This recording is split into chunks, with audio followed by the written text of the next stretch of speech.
ಕಾನೂನು ಪ್ರಕಾರದಲ್ಲಿ 2 ವರ್ಷದ ಮೇಲೆ ಅವರು ಕೊಡಬೇಕಾಗಿತ್ತು. ಅವರೇ ಕಂಟಿನ್ಯೂ ಮಾಡೋದು ಶಿವಕುಮಾರ್ ಸರ್ಗೂ ಅದು ಪಾಪ ಒಪ್ಪಿಗೆ ಆಗಲ್ಲ. ಅದು ಯಾಕಂದ್ರೆ ಹಿಂದೆ ನಡ್ಕೊಂಡ್ ಬಂದಿದೆ, ಇವ್ರು 2.5 ವರ್ಷ ಅವ್ರು 2.5 ವರ್ಷ ಅಂತ.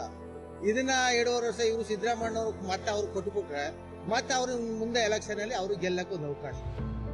ಮುಂದಿನ ಎಲೆಕ್ಷನ್ ಅಂದ್ರೆ ಡಿ ಕೆ ಶಿವಕುಮಾರ್ ಅವರು ಮುಂದಿನ ಇದರಲ್ಲಿ ಅಂತಂದ್ರೆ ಈಗ ಮೋಸ ಮಾಡ್ತು ಅಂದ್ರೆ ಡಿ ಕೆ ಶಿವಕುಮಾರ್ಗೆ ಅವ್ರ ಖಂಡಿತ ಅವ್ರಿಗೆ ಓಟು ಖಂಡಿತ ಸಿಗುತ್ತೆ.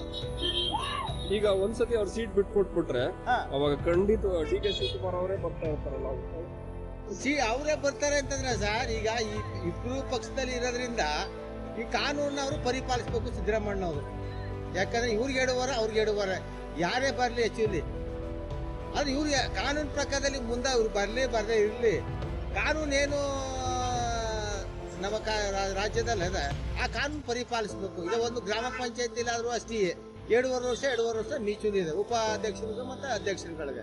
ಅದೇ ಕಾನೂನು ನಮ್ಮಲ್ಲಿ ಇದರಲ್ಲೂ ವಿಧಾನಸೌಧದಲ್ಲೂ ಆದ್ರೆ ನಮ್ಗೆ ಉತ್ತಮ ಅಂತ ನಾವು ಹೇಳ್ಕೊಳಕ್ ಬಯಸ್ತೀವಿ. ಮೀನ್ಸ್ ಕಾನೂನು ಅರ್ಥ ಆಗಿಲ್ಲ ಇವಾಗ ನಮ್ಮ ಮೇಲೆ ಆಡಳಿತ ಬರೋ ಕಾನೂನು ಇಲ್ಲ ಯಾವ ತರ ಸರ್? ನಮ್ಮ ಮೇಲೆ ಆಡಳಿತ ಅದು ನಾವು ಹೇಳ್ತಾ ಇರೋದು ಸರ್. ಯಾಕಂದ್ರೆ ಇದು ನೀವು ಯಾರೇ ಮುಖ್ಯಮಂತ್ರಿ ಬರ್ಲಿ, ಆದ್ರೆ ಕಾನೂನಲ್ಲಿ 2.5 ವರ್ಷ ಅಂತ ಒಂದು ಕಾನೂನು ಇದೆ. ಆ ಕಾನೂನ ಪರಿಪಾಲಿಸಬೇಕು. ಮುಖ್ಯಮಂತ್ರಿನೇ ಆಗಲಿ ಉಪಮುಖ್ಯಮಂತ್ರಿನೇ ಆಗಲಿ ಯಾರೇ ಆಗಿರ್ಲಿ, ನಾನೊಬ್ಬ ಸಾಮಾನ್ಯ ರೈತನೇ ಆಗಿರ್ಲಿ, ನಾನು ಅದನ್ನ ಪರಿಪಾಲಿಸಬೇಕು. ಇವಾಗ ಅವ್ರು ಪರಿಪಾಲಿಸ್ತಿಲ್ಲ ಸರಿಯಾಗಿ, ಅವಾಗ ಅವ್ರ ಮೇಲೆ ನಾಯಕತ್ವದ ಮೇಲೆ ಏನೆಲ್ಲ ಅದು ಮುಂದೆ ತೊಂದರೆ ಆಗುತ್ತೆ. ಮುಂದೆ ಸಿದ್ದರಾಮಯ್ಯ ತೊಂದರೆ ಆಗ್ತದ. ಯಾಕಂದ್ರೆ ಕಾನೂನ ಅವರು ಉಲ್ಲಂಘನೆ ಮಾಡಿದ್ರೆ ನಮ್ಮ ಸ್ಟೇಟ್ ಇರೋ ಜನ ಅವ್ರನ್ನ ಒಪ್ಪ ತಗೊಳ್ಳಲ್ಲ. ನಮ್ಮ ಕರ್ನಾಟಕದಲ್ಲಿ ಇರೋಂಥ ಜನ ಒಪ್ಪ ತಗೊಳ್ಳಲ್ಲ. ಅವಾಗ ಇವಾಗ ನಾನು ಯೂಟ್ಯೂಬ್ ಜನರ ಜೊತೆ ಅಭಿಪ್ರಾಯಗಳು ಮಾಡ್ತೀನಲ್ಲ, ಎಲ್ಲ ಬೆಂಬಲ ಆದಷ್ಟು ಒಂದು 60% ಸಿದ್ದರಾಮಯ್ಯ ಅವ್ರಿಗೇನೆ ಇದೆ. ಹೌದು ಇದೆ ಸರ್. ಯಾಕಂದ್ರೆ ಆಕ್ಚುಲಿ ಅವ್ರು ಮಾಡಿರೋಂಥ ಸೇವೆ ಒಪ್ಕೋತೀವಿ, ಇಲ್ಲ ಅಂತಲ್ಲ. ಮಾಡಿರ್ಲಿ, ಪಾಪ ಮಾಡಿದಾರ, ಮಾಡ್ತಾ ಇದೀವಿ, ನಾವು ಅನ್ನ ತಿಂತೀವಿ. ಬಟ್ ಆದ್ರೂ ಕಾನೂನು ಪ್ರಕಾರ 2.5 ವರ್ಷ ಇರೋದ್ರಿಂದ ಅವ್ರು ಮಾಡ್ಬೇಕು.